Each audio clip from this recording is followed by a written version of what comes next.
ಬಸವನ ಬಾಗೇವಾಡಿ ನಗರದಲ್ಲಿ ಡಾಕ್ಟರ್ ಶ್ರೀ ಮುರುಘಾ ರಾಜೇಂದ್ರ ಮಹಾಸ್ವಾಮಿಗಳು ಮುಗಳಕೋಡ ಹಾಗೂ ಜಡಗಾ ಮಠ ಇವರು ಬಸವನ ಬಾಗೇವಾಡಿ ನಗರದಲ್ಲಿರುವಂತಹ ಮುಗಳಕೋಡ ಮಠಕ್ಕೆ ಭೇಟಿಯನ್ನ ನೀಡಿದ್ರು. ಇವರನ್ನ ಯಲ್ಲಾಲಿಂಗ ಮಠದ ಗುರುಗಳು ಹಾಗೂ ಮಠದ ಭಕ್ತರು ಪೂಜ್ಯರನ್ನ ಭಕ್ತಿ ಪೂರ್ವಕವಾಗಿ ಸಕಲ ಗೌರವಗಳೊಂದಿಗೆ ಬರಮಾಡಿಕೊಂಡ್ರು. ಭಕ್ತರು ಪುಷ್ಪಾಚರಣೆಯನ್ನ ಮಾಡಿದ್ರು. ಡೊಳ್ಳು ಬಾರಿಸುತ್ತಾ ಜಯ ಘೋಷಣೆಗಳನ್ನ ಕೂಗುತ್ತಾ ಹೃದಯ ಪೂರ್ವಕವಾಗಿ ಭಕ್ತಿಯಿಂದ ಬರಮಾಡಿಕೊಳ್ಳಲಾಗಿತ್ತು. ಶ್ರೀ ಮುರುಘಾ ರಾಜೇಂದ್ರ ಮಹಾಸ್ವಾಮಿಗಳು ಮಠವನ್ನೆಲ್ಲ ತಿರುಗಾಡಿ ಮಠದ ಆವರಣ ಅಭಿವೃದ್ಧಿಯನ್ನ ಗಮನಿಸಿದ್ರು. ಯಲ್ಲಾಲಿಂಗ ಮಠವು ಸಾಕಷ್ಟು ಅಭಿವೃದ್ಧಿಯನ್ನ ಹೊಂದಿದೆ ಅಂತ ಸಂತೋಷವನ್ನ ಪಟ್ಟರು. ನಂತರ ಶ್ರೀ ಮುರುಘಾ ರಾಜೇಂದ್ರ ಸ್ವಾಮೀಜಿ ಈಗ ಇರುವಂತಹ ಯಲ್ಲಾಲಿಂಗ ಗುರುಗಳು ಬಸವೇಶ್ವರ ಭಾವಚಿತ್ರಕ್ಕೆ ಪುಷ್ಪಾಚರಣೆಯನ್ನ ಸಲ್ಲಿಸಿದ್ರು. ಯಲ್ಲಾಲಿಂಗ ಪೂಜ್ಯರು ಹಾಗೂ ಸದ್ಭಕ್ತರು ಪೂಜ್ಯರ ಪಾದ ಪೂಜೆಯನ್ನ ನೆರವೇರಿಸಿದ್ರು. ಸಕಲ ಸದ್ಭಕ್ತರು ಜಯ ಘೋಷಣೆಗಳನ್ನ ಕೂಗಿದ್ರು. ಶ್ರೀ ಮುರುಘಾ ರಾಜೇಂದ್ರ ಪೂಜ್ಯರು ಆಶೀರ್ವಚನ ನೀಡಿದ್ರು. ಶ್ರೀಮಠವು ನಮ್ಮ ನೂರಾರು ಮಠಗಳಲ್ಲಿ ಅತ್ಯಂತ ಅಭಿವೃದ್ಧಿಯನ್ನ ಹೊಂದಿದೆ. ಎಲ್ಲಾ ಭಕ್ತರು ಪೂಜ್ಯರ ಆಶೀರ್ವಾದವನ್ನ ಪಡೆದ ನಂತರ ಶ್ರೀ ಮುರುಘಾ ರಾಜೇಂದ್ರ ಪೂಜ್ಯರು ಬಸವನ ಬಾಗೇವಾಡಿಗೆ ಆಗಮಿಸಿದ್ದು ಯಲ್ಲಾಲಿಂಗ ಮಠದ ಪೂಜ್ಯರು ನಮ್ಮೆಲ್ಲರ ಸುದೈವ ಅಂತ ಹೇಳಿದ್ರು. ಕಾರ್ಯಕ್ರಮದಲ್ಲಿ ಪೂಜ್ಯರು, ಊರಿನ ಮುಖಂಡರು, ಹಲವಾರು ಭಕ್ತರು ಭಾಗಿಯಾಗಿದ್ರು. ವರದಿ ಬಂದೆ ನವಾಜ್ ಕೋಳ್ಯಾಳ್.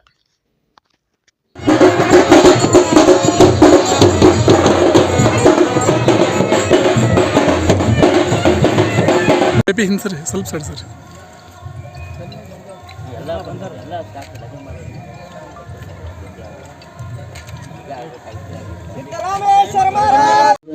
ಒಂದು ಕೀರ್ತಿ ಗುರುಗಳ ಆಶೀರ್ವಾದದಿಂದ ಗಗನೆತ್ತರಕ್ಕೆ ಏರಲಿ.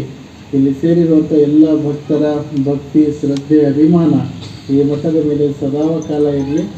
ಬಸವಣ್ಣನವರಿಂದ ಬಾಗೇವಾಡಿಯ ಹೆಸರು ಯಾವ ಥರ ಗಗನಕ್ಕೇರಿದೆಯೋ ಅದೇ ಥರ ಇವತ್ತು ಸಿದ್ದರಾಮ ಶಿವಗಳು ಯಲ್ಲಾಲಿಂಗ ಪ್ರಭುಗಳ ಆಶೀರ್ವಾದದಿಂದ ಇಡೀ 360 ಮಠಗಳಲ್ಲಿ ಬಾಗೇವಾಡಿ ಮಠ ಅತ್ಯಂತ ಕೀರ್ತಿವಂತ ಮಠ ಆಗಲಿ ಅನ್ನುವಂಥ ಮಾತನ್ನು ಈ ಸಂದರ್ಭದಲ್ಲಿ ಹೇಳಿ, ವಿಶೇಷವಾದಂಥ ಈ ಸಮಾರಂಭ ಭಾಳ ಭಕ್ತಿಯಿಂದ ಕೂಡಿರುವಂಥ ಸಮಾರಂಭ.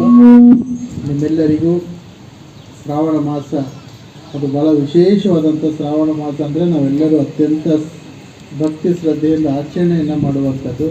ಹಾಗಾಗಿ ಈ ಬರುವಂಥ ಶ್ರಾವಣ ಏನು ಕೂಡಿರುವಂಥ ಶ್ರಾವಣ ಇದೆ, ಈ ಶ್ರಾವಣ ಮಾಸದ ಒಂದು ಪುಣ್ಯ ನಿಮ್ಮೆಲ್ಲರಿಗೂ ಗುರುಗಳು ಕೊಟ್ಟು ಕಾಪಾಡಲಿ. ನಿಮ್ಮೆಲ್ಲರಿಗೂ ಗುರುಗಳು ಒಳ್ಳೆಯ ಐಶ್ವರ್ಯ ಸಂಪತ್ತು ಜೊತೆಗೆ ನಿಮ್ಮೆಲ್ಲರಿಗೂ ಒಳ್ಳೆಯ ಆರೋಗ್ಯವನ್ನು ಕೊಡಲಿ ಅನ್ನುವಂಥ ಮಾತನ್ನು ಈ ಸಂದರ್ಭದಲ್ಲಿ ಹೇಳಿ, ಇಲ್ಲಿ ಸೇರಿ ಗುರುಗಳ ದೇವಸ್ಥಾನ ಎಷ್ಟು ದೊಡ್ಡದಿದೆ ಅವ್ರಿಗೂ ಕೂಡ ದೇವಸ್ಥಾನ ಅಷ್ಟೇ ದೊಡ್ಡದಿದೆ. ಅಂದರೆ ಗುರುಗಳಿಗೆ ಸಮರ್ಪಕವಾಗಿ ನಡ್ಕೊಂಡ್ರೆ ಆ ಶಿಷ್ಯನು ಕೂಡ ಗುರು ಆಗ್ತಾನೆ ಅನ್ನೋದಕ್ಕೆ ಇವತ್ತು ಆನಂದ ಮಹಾರಾಜರ ಇತಿಹಾಸವನ್ನೇ ನಾವು ಅವಲೋಕನೆಯನ್ನು ಮಾಡಿದ್ರೆ ಗೊತ್ತಾಗ್ತವೆ. ಹಾಗೆ ಇವತ್ತು ನಮ್ಮ ಬಸವನ ಬಾಗೇವಾಡಿ ಮಹಾರಾಜರು ಅಂದಿನ ಕಾಲದ ಆ ಗುರುಗಳ ಕೈಯಾಗ ಆನಂದ ಮಹಾರಾಜರು ಎಷ್ಟು ಶ್ರೇಷ್ಠವಾದಂಥ ಶಿಷ್ಯರಾದರೂ ಇವತ್ತಿನ ಕಾಲದ 2ನೇ ಆನಂದ ಮಹಾರಾಜರಂದರೆ ನಿಮ್ಮ ಬಸವನ ಬಾಗೇವಾಡಿಯ ಮಹಾರಾಜ. ಅಷ್ಟು ಮುಗ್ಧ ಜೀವಿ, ಏನು ಗೊತ್ತಿಲ್ಲ, ಏಚು ಪೇಚು, ಮತ್ತೊಬ್ಬರಿಗೆ ಕೆಟ್ಟ ಬಯಸ್ತಕ್ಕಂಥ ಭಾವನೆ ಇಲ್ಲ, ಇನ್ನೊಬ್ಬರಿಗೆ ಯಾವುದೇ ರೀತಿ ಮನಸ್ಸು ನೋಯಿಸ್ತಕ್ಕಂಥ ಒಂದು ಭಾವ ಇಲ್ಲ. ಎಲ್ಲರಿಗೂ ಕೂಡ ಒಳ್ಳೆಯದಾಗಲಿ, ತಮಗೆ ಸರಿ ಅನ್ನಿಸ್ತು ಅಂದರೆ ಅಲ್ಲಿ ನಿಲ್ಲಿಸ್ತಾರೆ, ಇಲ್ಲದೇ ಇದ್ದರೆ ಸೈಡ್ ಸರಿದು ಹೋಗಿಬಿಡ್ತಾರೆ. ಹಾಗೆ ಇವತ್ತು ಒಬ್ಬ ಈ ಮಹಾಮಠದ ಶ್ರೇಷ್ಠ ಮಹಾರಾಜರನ್ನು ಹೊಂದಿರತಕ್ಕಂಥ ಬಸವನ ಬಾಗೇವಾಡಿ ಭಕ್ತರು ನಿಜವಾಗಿ ಕೂಡ ಪುಣ್ಯವಂತರು ಅನ್ನುವಂಥ ಮಾತನ್ನು ಈ ಸಂದರ್ಭದಲ್ಲಿ ಹೇಳಿ, ಇವತ್ತು ಬಸವನ ಬಾಗೇವಾಡಿಗೆ ಸಿದ್ದರಾಮ ಶಿವಗಳ ವಾಣಿಯಾಗಿತ್ತು. ಈ ಮಠ ಭಾಳ ದೊಡ್ಡ ಮಠ ಆಗ್ತದೆ. ಈ ಮಠ ಭಾಳ ಎತ್ತರ ಒಂದು ಕೀರ್ತಿಯನ್ನು ಪಡೀತದೆ. ಬಹುಶಃ ಈ ಭಾಗದಲ್ಲಿ ಅನೇಕ ದೊಡ್ಡ ದೊಡ್ಡ ಮಠಾಧೀಶರು, ಜಗದ್ಗುರುಗಳು ಯಾರೇ ಬಂದರೂ ಕೂಡ ಬಸವನ ಬಾಗೇವಾಡಿ ಮಠಕ್ಕೆ ಎಲ್ಲರೂ ಕೂಡ ಬಂದು ಹೋಗಿರ್ತಕ್ಕಂಥದ್ದು. ಹಾಗಾಗಿ ಇವತ್ತು